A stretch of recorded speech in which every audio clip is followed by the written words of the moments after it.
If you are reading this, then I am dead, and you are standing aboard a derelict Cyclone-class patrol ship, the USS Mistral, with her engines dead and her electrical systems non-functional. I am, or was, the commanding officer of this vessel, Lieutenant Commander Ryan Simmons. Please read this carefully. If you are an officer or enlisted man in the United States Navy, this is an order. Scuttle this vessel immediately. Do not finish this letter. Get off the Mistral at once and send her down. Consider this a quarantine scenario. All hands are likely dead. God help you, if they are not. We are 8 days out of Kirkwall, tracking an intermittent and scrambled distress call from what appeared to be an Icelandic fishing vessel, the Magnus Dotir, deep in the no-fishing zone of the North Sea. We found the vessel, or rather, we found a mile-wide streak of oil and fragments, the largest of them still burning. The night before, the enlisted man on watch had reported seeing a flash of light on the horizon. The Magnus Dotir's crew was nowhere to be found, except for one lone fisherman, unburned and floating at the far end of the debris field. He had been shot in the forehead with a small caliber revolver. When we fished his pale blue corpse from the frigid water, he was still clutching a fishing knife in one clamped hand. What we were able to piece together from the fragmented and confounding evidence was that for reasons unknown, the crew had been in conflict, resulting in the murder of at least one sailor and the eventual sabotage and destruction of the ship. Visibility was only a few hundred feet as we spent the next day drifting silently among the debris in hopes of finding a survivor. The crew was already visibly shaken by the discovery, the grim dread of the fog, and lone smoldering pieces of the Magnus Dotir that collided with our hull and settled even the most seasoned of us. We had expected an easy cruise and the simple retrieval of a dozen thankful Icelandic fishermen. What we got, at first, was a silent and oil-slick coated sea, a single corpse, and more than a few nagging questions. The Mistral had just been serviced after an extended tour with the Atlantic Fleet in Bahrain before her transfer to the North Sea. She was in good running order, so I can only assume that the initial mechanical failure was an act of sabotage, or of some external force. It happened the first night, when our final sweep had been completed and we returned to the site of the Magnus Dotir's first transmission. There was nothing initially remarkable about the spot, a cold, lonely set of coordinates and little else. I was in my cabin, just sitting down when the call sounded from the captain, offering little information, just a stern order to meet him on the deck. Dressing quickly, I emerged from my cabin into a cloud of palpable unease and fear. The enlisted men and junior officers were coursing through the ship towards the deck like panicked rats. No one made eye contact or spoke. There was none of the usual gallows humor or camaraderie that bubbles up in situations of limited information, just a grim inertia that pulled us into the Arctic night. On deck, the night was unnaturally clear and cold, and the bright of the stars burned in the frosty air. Around us in every direction, just a few hundred yards away, the fog and clouds whirled as if held at bay by our presence. The captain was at a railing, leaning over along with the men on watch. I approached him, suddenly desperate and panicked to know what was happening, when I saw it, the light flooding up from beneath us. The sea was flat, like the surface of a mirror. The water was black, reflecting the pale pinpricks of stars, but beneath the surface something glowed with a cold light. Pulsating shapes of violet, green, and deep cobalt blue shone from beneath. They flowed and merged and shimmered silently, deep below the glassy sea. We stared, 24 men and women, struck dumb and horrified by the sight. There was a sense of scale that emerged from the fluid movement of the lights. They seemed to be many fathoms beneath us, which would make them terribly large and impossibly fast. There were no solid shapes and no disturbance of the water, just a deep field of liquid flowing light. We watched for what seemed like hours, entranced by the mesmerizing ballet of cold light, a mere reflection of the northern lights. When it ended, abruptly, there were three almost simultaneous events. First, the lights seemed to contract, each mote freezing in place and collapsing like the iris of an eye in bright sunlight. Secondly, there was a tremor in the air that first raised the hair on the back of my neck. As the ghostly lights winked out of existence, it rose in intensity, until I thought my eyeballs might shake their way out of my head. Through the fog of sudden pain, I heard a noise rising above the Arctic wind, a humming vibration from the Mistral herself that matched the electric shuddering in my skull. It was as if every light bulb aboard the Mistral was suddenly flushed with power, flaring bright and buzzing noisily in their housings. And then, when the wine had reached a fever pitch, they began to pop and shatter among a shatter of sparks. From start to finish it lasted less than 2 seconds, and we were left floating silently in the dark waters, beneath the starry sky, on a dead and crippled boat. The damage was invisible without any obvious cause, and total. Nothing aboard the Mistral worked. Each carefully crafted system with multiple redundancies had crumbled. Every light was shattered, and even the replacement bulbs and the small flashlights we all carried held fused and useless filaments. Satellite phones, shortwave radios, all means of communication were useless bricks of plastic and wire. Every battery was dead. Every stereo system was silent. We were adrift, without sail or engine, isolated from the world by 100 miles of black and silent sea. The crew moved through the ship that first night like moles, fumbling through the dark corridors, with only a few pale green chemical lights to check each system.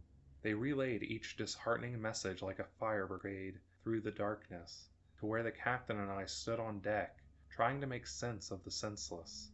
At last, when nothing else could be done, I fumbled my way back to my cabin and tried to sleep, the darkness feeling like an impressive, many-fingered hand slowly gripping my chest. The next morning, I again took stock of our situation, hoping for some fragment of hope we had passed by in the night. The damage was total.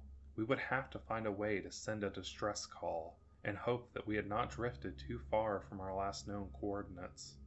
The men may not have known the full details, but it was clear from their haunted visages that they knew how dire the situation was. The first death was that afternoon. The sounds of screaming brought me above deck and into a thick, heavy fog. High in the gloom, I could see bright, burning specks of light, descending slowly. My stomach turned. It was 2 signal flares drifting uselessly through the haze. Some damn fool had fired the signal flares.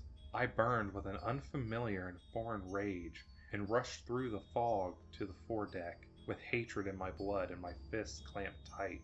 The scene that emerged from the fog broke me from my stupor. The enlisted man, a flare gun still in his hand, lay broken in a pool of blood. The captain stood over him, clutching the railing, driving the heel of his boot repeatedly into the broken mess of the boy's skull.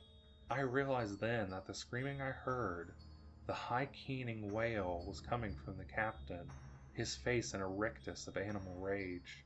Around them was a small crowd standing motionless and silent, watching like sentinels. The captain turned to see me and dropped into a crouch, his fingers wrapping around the flare gun, and he raised it level with my eyes. We stared for a long moment at each other, our eyes locked as he panted heavily, his face lightly splattered with blood. The only sound was the wet gurgling exhale of the enlisted man's death rattle, a bubble of blood forming on his ruined face. I'd served with this man for nearly a decade. This was not the man I knew. This was a hollow simulacrum, filled with violence and terror. I spoke to him then, in a soothing voice. I asked him to hand me the flare gun. He said nothing at first, and then spoke, his voice a tiny trembling sound that was swallowed up by the thick gloom around us. He's murdered us, Ryan. The fog. The flares will never... He shook his head and clenched his eyes tight, as if he were trying to shake himself from a dream. Then he shuddered once, violently, his back arching like a seizure. "This little fuck killed us," he choked out. The flare gun wavered in the air. and I took a step closer, reaching out for him. He opened his eyes and I froze again as we stared silently at one another. "You're gonna die here," he giggled quietly. "I always wanted to watch you die, you fucking coward." He tilted his head back and laughed, one hyena-like bark to the gray sky, and then put the flare gun in his mouth and fired, the last flare igniting and temporarily bathing his head in a halo of magnesium orange and smoke. He tumbled back over the railing. If there was a splash when he hit the water, it was swallowed by the fog. I stood for what seemed like a very long time. It slowly dawned on me that I was alone, the silent audience having melted away below decks, no doubt taking the grim tale with them. I feared for morale, an absurd concern, I realize now, but could not move from the spot, as if sheer force of will would cause the sea to regurgitate this man, my friend. The first gunshot broke me from my reverie. In the emergency lockers, I found that a handful of flare guns remained, and I stuffed one into each pocket and entered the dim passageway below deck. Over the hollow retort of gunshots, other muffled sounds began to emerge, the choking sobs, the screams of pain and anger, all bringing the faint impression of the copper smell of blood. The dark was oppressive and thick as my heart rose in my chest. The pale fading light of the chemical glow sticks that hung at regular intervals illuminated the bare corridor, and I slowly moved towards my cabin. It had been sacked and my service pistol was missing. The next two cabins held the corpses of the junior officers, their broken forms still in their bunks, skulls opened like blossoming flowers under the point-blank shots.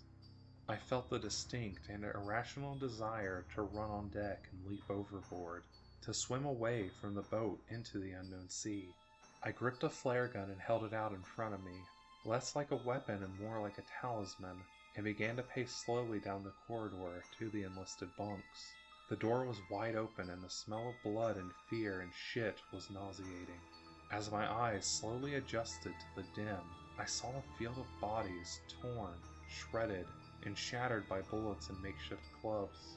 A few of the men still moved, twitching slightly. I watched in frozen terror as one man, his face a mask of blood and rage, turned up his head to regard me, and with a weak cry of rage, began to drag himself with his arms, trailing a broken and shattered leg towards me. From the shadows, another form pounced on him, a boot digging into the wounded man's back with a wet cracking sound. I recognized the attacker's face in the green chemical dim, a quiet and bookish young man. Like the captain, this was not the man I knew. This was a beast that wore his skin. He reached down and grabbed the wounded man's jaw, thumb slipping into his mouth. The wounded man growled, a feral, mindless sound, and tried to bite down, but his attacker gripped tight and pulled. The jaw came off with a sound of tearing tendons and an undulating shriek that vanished into the air.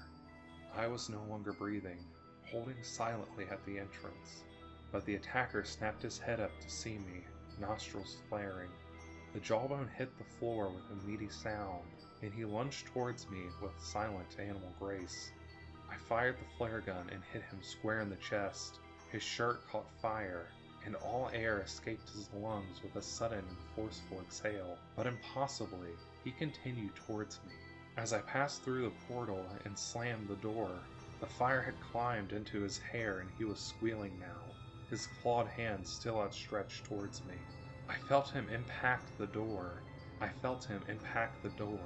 and saw that nightmare visage wreathed in fire through the small porthole, lips already burnt away to reveal 2 rows of perfect teeth. He wailed and began to smash his burning form against the door, once, twice, 3 times, and then silence. I raised my eyes to the porthole and saw only the faint image of the burning shape as it disappeared into the darkness. All conscious thought evaporated and I fled from that carnal house. I have barricaded all entrances to below deck now, and have doomed myself to slow death at the hands of the enveloping cold. I can still hear the living ones down there, screaming and banging on the doors. They are not the men that I knew. I console myself with this thought as I leave them in the dark to starve or murder each other. If you have read this far and have not fled these waters, or God forbid, are still aboard the Mistral, then I beg you again, leave now while you can. Do not look below deck. There are none of us left to save, and certainly none worth saving. It's cold now, with the fading day surrendering the warm gray light to the dark. There are no stars this night, nothing but the heavy blanket of night. If I could get below, I would find some way of destroying the Mistral, like the brave men of the Magnus Dotir, but it's too late. The most I can make of my last moments, as all feeling flees my extremities, and writing becomes impossible, is a warning. Please, send us into the deep. Tell no one you found us, and never return. There are things and primal desires older than man, and forces beyond the grasp of our simple minds, and they dwell here, beneath the frozen sea. Thanks for listening, and remember, you cannot hide from the void.